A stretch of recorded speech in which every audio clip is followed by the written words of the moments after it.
Hello बच्चों, let's see this question. The question says, among the following elements whose electronic configurations are given below, the one having the highest ionization energy is।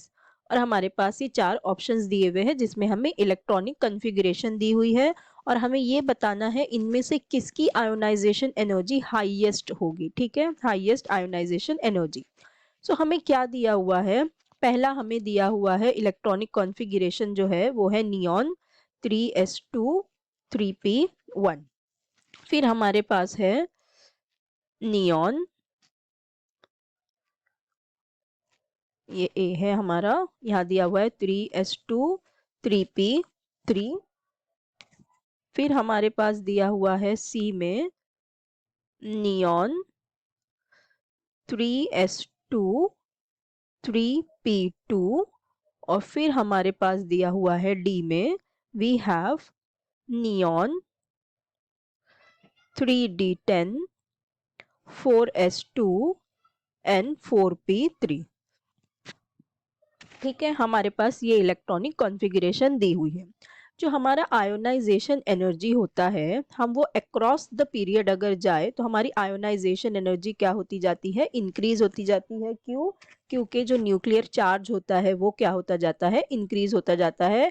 Whereas अगर हम down the group जाए तो हमारी ionisation energy है वो decrease होती जाती है। ठीक है, ये इसका जनरल ट्रेंड होता है। अब देखो यहाँ पे हमें इलेक्ट्रॉनिक कॉन्फ़िगरेशन दी हुई है।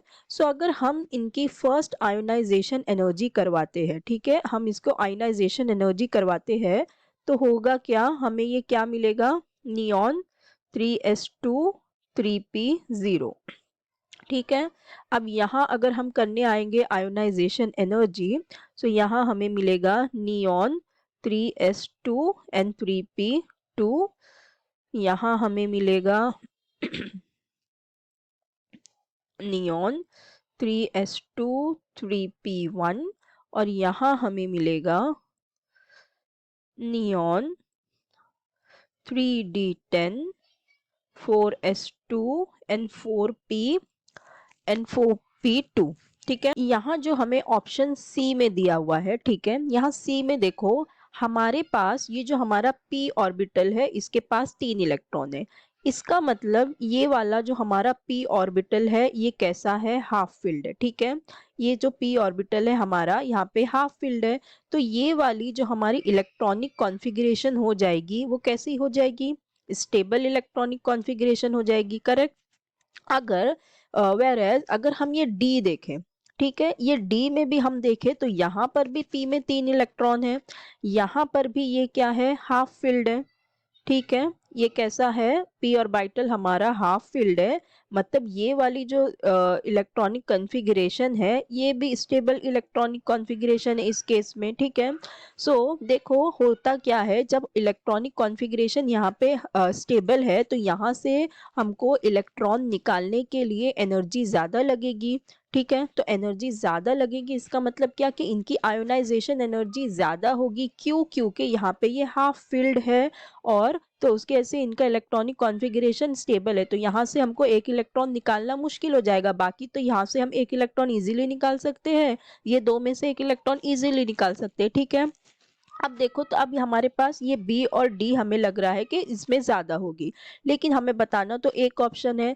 सो अब अगर हम बी और डी में कंपेयर करें, ठीक है, बी और डी में कंपेयर करें तो दोनों के ही जो ऑर्बिटल्स है वो कैसे है, हाफ फिल्ड है और उनके पास स्टेबल इलेक्ट्रॉनिक कॉन्फ़िगरेशन है। दोनों से ही इलेक्ट्रॉन निकालना हमें मुश्किल हो जाएगा। लेकिन हम ये कह रहे हैं कि हम जब डाउन द ग्रुप जाते हैं तो हमारी आयोनाइजेशन एनर्जी क्या होती जाती है, डिक्रीज होती जाती है। सो अगर हम बी और डी को कंपेयर करें तो डी देखो हमारे डाउन द ग्रुप जाए आएगा। क्यों? क्योंकि इसके अंदर देखो एटॉमिक नंबर बढ़ता जा रहा है, इसके अंदर ऑर्बिटल्स ऐड होते जा रहे हैं, एटम इलेक्ट्रॉन्स बढ़ते जा रहे हैं और हमारा ये क्या हो रहा है, इसका मतलब ये कहाँ आएगा, कहीं डाउन द ग्रुप आएगा। और इसका देखो एटॉमिक नंबर कम है तो ये कहाँ आएगा, ये ऊपर कहीं आएगा, ठीक है। तो इसका मतलब क्या हो जाएगा, जो हमारा बी वाला हो जाएगा ये करेक्ट हो जाएगा, डी वाला नहीं, क्योंकि डी हमारे डाउन द ग्रुप आएगा। तो डाउन द ग्रुप आने पे उसकी इलेक्ट्रॉन आयोनाइजेशन एनर्जी वैसे थोड़ी कम हो जाएगी, ठीक है। सो हमारा जो करेक्ट ऑप्शन होगा वो कौन सा हो जाएगा, ऑप्शन बी वाला, क्योंकि इसके पास हाफ फिल्ड ऑर्बिटल्स है, तो ये ज्यादा स्टेबल इलेक्ट्रॉनिक कॉन्फ़िगरेशन है, इसलिए यहाँ पे आयोनाइजेशन एनर्जी इसकी हाईएस्ट हो जाएगी। तो ये वाले सारे रॉन्ग हो जाएंगे। So I hope you understood it well. Best of luck. Thank you.